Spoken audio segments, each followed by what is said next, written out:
Dəyərli izləyicilər, bir məlumatı diqqətinizə çatdırmaq istəyirəm. Hansı ki, bu uşaq pulu ilə bağlı olan məlumatdır. Uşaq pulu bərpa oluna bilərmi? Bərpa olunarsa, məbləğ necə müəyyən olunacaq? Son günlər ümumiyyətlə cəmiyyətdə ən çox müzakirə olunan məsələlərdən biri də uşaq pulunun verilməsi ilə bağlı məsələdir. Əksər insan düşünür ki, uşaq pulu verilməlidir və bəzi fikirlər səsləndirilir bununla bağlı. Gələcəkdə belə bir şeyin reallaşması mümkün görünürmü?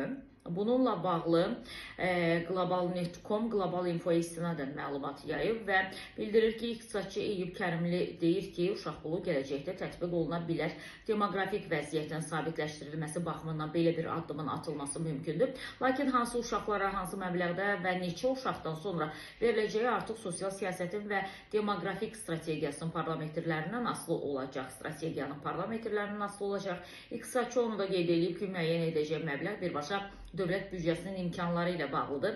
Bu barədə indidən konkret proqnoz etmək çətindir, çünki hər şey demoqrafik siyasətin necə formalaşdırılmasından asılıdır. Ailələrin strukturu, yəni 1, 2 və ya daha çox uşaq olması nəzərə alınmalıdır. Müxtəlif ölkələrin təcrübəsində fərqli yanaşmaları var. Məsələn, bəzi ölkələrdə hər növbəti uşağa görə əlavə müavinət dəstəyi verilir.